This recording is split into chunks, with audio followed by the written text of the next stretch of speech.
The screaming came from deep inside the Pine Barrens, sharp and thin like it was being pulled through the trees. Evan Carter stood frozen in the dark, his flashlight shaking in his hand. The beam landed on a set of footprints that ended suddenly, right in the middle of the sand. No steps going forward. No steps going back. Just gone. Behind him, something whispered his name. Evan, it said, slow and soft, like it had learned his voice but did not understand it. The trees leaned closer. The air smelled burnt and wet at the same time. Evan's heart pounded so loud he was sure the forest could hear it. He turned around, and his flashlight flickered once, then went out. And that was when he realized he was not alone in America's most mysterious forest. 3 days earlier, the Pine Barrens looked calm. Sunlight poured through tall pine trees, and the sandy ground felt warm under Evan's sneakers. He was 12 years old, curious, and bored of summer being too quiet, as his mom liked to say. They had driven from their home in New Jersey to visit his Uncle Mark, who lived near the edge of the Pine Barrens. Everyone said the forest was strange. People went missing. Compasses stopped working. Radios hissed and died.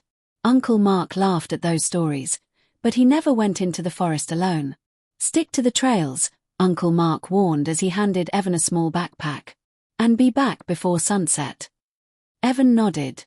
With him were his cousin Lily, who was 11 and brave in a loud way, and their friend Noah, who liked facts and maps. Noah had printed out a trail guide and folded it carefully. It's just trees, Lily said. People get lost because they panic. Evan didn't say anything, but he felt something odd the moment they stepped past the wooden trail sign. The forest grew quiet too fast. No birds. No bugs. Just wind brushing the needles above them. They walked for a while, talking and laughing.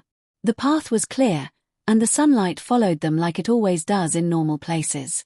After some time, Noah stopped. Guys, he said. This isn't on the map. The trail had split into 2 paths, both thin, both sandy, both looking the same. It's fine, Lily said, picking the left one. We'll loop around.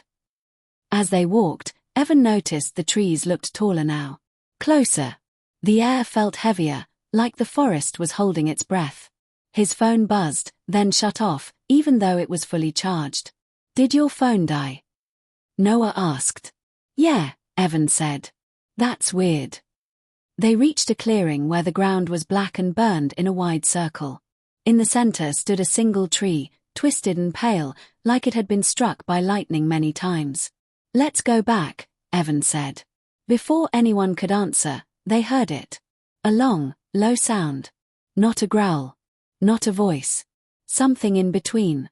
It came again, closer this time. Lily tried to laugh, but it sounded forced. Probably just a deer. Then the trees around the clearing began to creak, even though there was no wind. Noah checked his compass. His face went pale. It's spinning. That was when they realized they could no longer see the trail. Every direction looked the same. They walked faster, then slower. Panic tried to sneak in, but Evan pushed it down.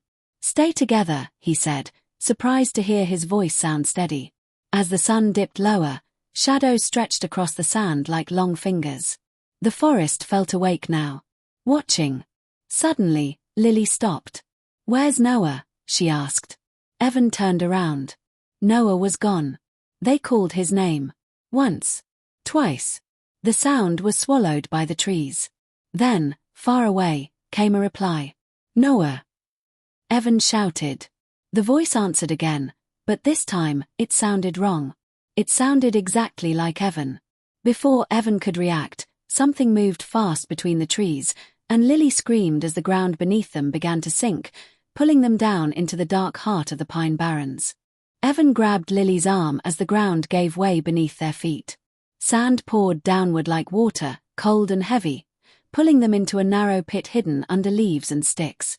Lily screamed, her fingers slipping from Evan's grasp. Hold on! Evan shouted. With a final slide, they dropped hard onto solid ground. The fall knocked the air out of Evan's chest. For a moment, all he could hear was his own breathing and Lily's quiet sobs. They were underground. A thin hole far above let in a small circle of grey light. Roots hung from the ceiling like long, skinny fingers. The walls were packed sand and dirt, damp and cold. "My ankle hurts," Lily said, trying to stand and failing. Evan felt his pockets. His phone was still dead. His flashlight was cracked, but, somehow, it turned on. The weak beam showed something scratched into the dirt walls, lines, symbols, and names. Names. Some were faded. Some looked fresh. "Lily," Evan whispered. "I don't think we're the first ones here." They sat quietly for a moment, listening. Above them, the forest made soft sounds, slow steps, a branch snapping, then silence again. "Noah," Lily said. "We have to find him." Evan nodded, even though fear pressed tight in his chest. He shined the light along the tunnel that led away from the pit.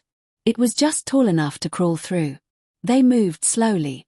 The tunnel twisted and turned, and sometimes Evan thought he heard breathing that wasn't theirs. The air smelled like wet leaves and smoke. After a while, the tunnel opened into a wider space. Old wooden boards leaned against the walls. A rusted lantern lay on the ground. This place felt wrong, like it didn't belong in time. "Hello," Evan called. A sound answered him. Footsteps. A figure stepped into the edge of the light. It was Noah. "Thank goodness," Lily cried. "Where did you go?" Noah didn't answer. He stood very still, his face pale, his eyes dark. "Noah," Evan said again. "Are you okay?" Noah tilted his head in a strange way. Then he smiled, but it wasn't his real smile. It was stiff, like someone had practiced it. "You shouldn't have followed," Noah said. Evan's stomach dropped. The voice was flat. Empty. "That's not funny," Lily said. Noah took one step forward. The light flickered. For just a second, Evan saw something else where Noah's face should be. Too long, too thin, with eyes that reflected the flashlight like glass. Evan pulled Lily back. "Run." They turned and sprinted down another tunnel. Behind them, footsteps followed, too fast, too light. The tunnels seemed to change as they ran, stretching longer, bending in ways that didn't make sense. At last, they burst out into the open air. Night had fallen. The Pine Barrens stood silent under a sky full of clouds. No stars. No moon. The trees looked taller than before, their shadows thick and deep. "We need help," Lily said, leaning on Evan. They walked until they reached an old road, cracked and broken, half covered by sand. A sign stood crooked nearby. "Pine Barrens State Forest. Enter at your own risk." A car engine hummed in the distance. Evan waved his arms. "Help! Over here!" A truck slowed and stopped. A man rolled down the window. He was older, with tired eyes and a long scar across his cheek. "You kids lost?" he asked. "Yes," Evan said quickly. "Our friend." The man's eyes flicked toward the trees. His face tightened. "Get in. Now." They didn't argue. As the truck drove away, Evan looked back. Between the trees, figures stood watching. Some looked like people. Some didn't. The man didn't speak for a long time. Finally, he said, "The Pine Barrens doesn't like to be noticed." "What happens to Noah?" Lily asked. The man's hands gripped the wheel. "Sometimes the forest keeps what it takes." The truck's radio crackled to life on its own. "Evan," a voice whispered from the speaker. Evan froze. The road ahead disappeared as thick fog rolled in, and the truck suddenly began to slow, even though the man's foot was still pressing the gas. The truck crawled forward as if the fog were thick mud instead of air. Evan could barely see past the hood. The trees on both sides of the road seemed closer now, their branches reaching toward the truck like arms. The radio hissed again. "Evan," the voice whispered, clearer this time. It sounded scared. It sounded like Noah. "Turn it off," Lily said, her voice shaking. "I can't," the man replied. He slammed the radio button, then the dashboard. Nothing worked. Sweat ran down his face. This road doesn't do this. It never does this. The fog pressed in, wrapping around the truck. The engine sputtered once, then died. Silence. Too quiet. "We'll wait it out," the man said, though he didn't sound sure. Fog always lifts. Evan looked out the window. Shapes moved in the mist. Tall, thin, too smooth to be trees. Then the fog parted just enough for Evan to see a figure standing in the road ahead. It was Noah. "Stop," Evan shouted. "That's him." The man stared. "That's not your friend." Noah raised his hand and waved slowly. His face was pale, his eyes dark and empty. "Evan," Noah called. "Come help me." Lily covered her ears. "Don't listen." The truck doors unlocked with a loud click. "I didn't do that," the man said, panic rising in his voice. Evan's door creaked open on its own.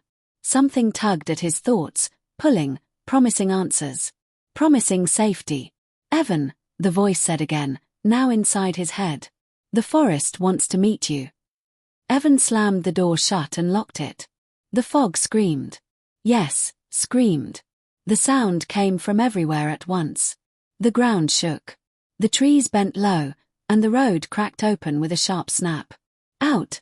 the man shouted. "Run to the trees, now!" They jumped from the truck just as the ground split beneath it. The truck sank fast, swallowed by sand and fog like it had never existed.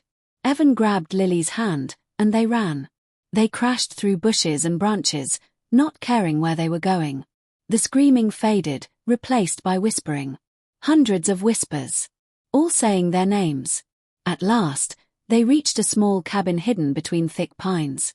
A weak yellow light glowed from inside. They pounded on the door. After a long pause, it opened. A woman stood there, tall and thin, with grey hair pulled back tight. Her eyes were sharp and knowing. "You're late," she said. Please," Evan said. "Our friend is missing. The forest." "I know," the woman said. She pulled them inside and locked the door with 3 heavy bolts. The cabin smelled like smoke and herbs. Strange symbols were carved into the walls. Maps covered the table, all marked with red lines and circles. "You shouldn't be alive," the woman said calmly. Lily stared. "Thanks. I think." The woman poured water into 2 cups and handed them over. "Drink. The forest makes you thirsty." Evan drank. The water tasted clean and cold. His head felt clearer. "What is this place?" he asked. "A border," the woman replied. "Between what the Pine Barrens shows and what it hides." She pointed to one of the maps. "People think this forest is empty. It's not. It remembers everything." "Noah," Evan said. "Can we save him?" The woman's face darkened. "Maybe. If he's still himself." Before Evan could ask what that meant, a loud knock shook the door. Then another. And another. The whispering returned, louder now. "Evan." Dozens of voices called. "Lily." The woman grabbed a shotgun from behind the door. "Stay away from the windows." The knocking stopped. A single voice spoke, right outside the door. "You forgot something," it said. It was Uncle Mark's voice. Evan's heart dropped. "That's my uncle. He lives near here." The woman shook her head slowly. "No," she said. "He doesn't anymore." The door handle began to turn. The locks rattled. Cracks spread across the wooden door as something on the other side pushed harder and harder, and the lights in the cabin flickered out, plunging them into darkness. The lights went out, and the cabin fell into complete darkness. Lily screamed. "Quiet," the woman whispered sharply. "It listens when you're afraid." The door shook as something slammed against it. Wood cracked. Dust fell from the ceiling. Outside, Uncle Mark's voice twisted and stretched, no longer sounding human. "Evan," it called. "I'm cold. Let me in." Evan pressed his hands over his ears. He knew his uncle. That voice was wrong. Too slow. Too empty. The woman struck a match. A small flame jumped to life, lighting her hard face. Shadows danced wildly on the walls, making the carved symbols look like they were moving. "It can't cross light," she said. "Not real light." Another slam hit the door. One of the bolts bent.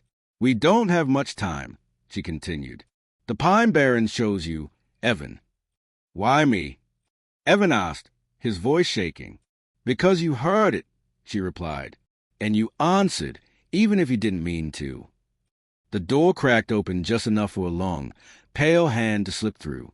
The fingers bent the wrong way, scraping at the air. Lily cried out. The woman raised the shotgun and fired. The blast shook the cabin. The hand snapped back, and the door slammed shut again.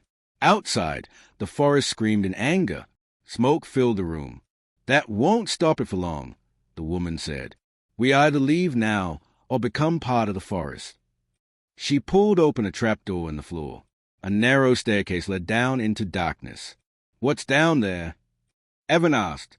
The truth, she said, and maybe your friend. They didn't hesitate. They rushed down the stairs as a door above exploded inward. The sound of splintering would echo through the cabin. Below, the tunnel opened into a wide underground space, much larger than the one Evan and Lily had been trapped in before. Old lanterns lit themselves as they passed, one by one, like the forest was watching them go. In the center stood a stone circle. Symbols glowed faintly on the ground. Noah stood inside it. Noah! Lily screamed. He turned. This time, he looked real. Scared. Tears ran down his face. I can't leave, Noah said. It won't let me. The ground shook. Roots burst from the walls, twisting and crawling like snakes. The air filled with whispering again, louder than ever. The woman stepped forward. The Pine Barrens is not just a forest, she said. It's old, older than this country. It feeds on fear, on names, on people who wander too far. A shadow rose behind Noah, tall and thin, stretching up into the darkness. Its eyes burned like small white fires. That, she said, is what wears their faces. Evan stepped into the stone circle. Evan, no. Lily cried. The whispers exploded into screams. The shadow leaned close, its voice flooding Evan's mind. It showed him endless trees, endless lost people, endless nights with no escape. But Evan thought of home, of sunlight, of normal days. You don't own us, Evan said, his voice small but strong. You only take what we give you. The symbols on the ground flared bright. The shadows screamed. The roots pulled back. The whispering stopped. Noah collapsed into Evan's arms. The cave began to shake violently. Run, the woman shouted. They ran as the tunnels collapsed behind them. The ground roared. The forest howled in rage. They raced out into the open just as dawn broke. Sunlight poured over the Pine Barrens. The forest was quiet. Too quiet. Behind them, the cave entrance sealed itself, leaving only sand and trees. The woman was gone. Noah lay breathing on the ground. Alive. Sirens sounded in the distance. Later, people would say the Pine Barrens were peaceful that morning, that nothing strange happened. But Evan knew better. As they were led away, he looked back one last time. Between the trees, something watched. And this time, it smiled.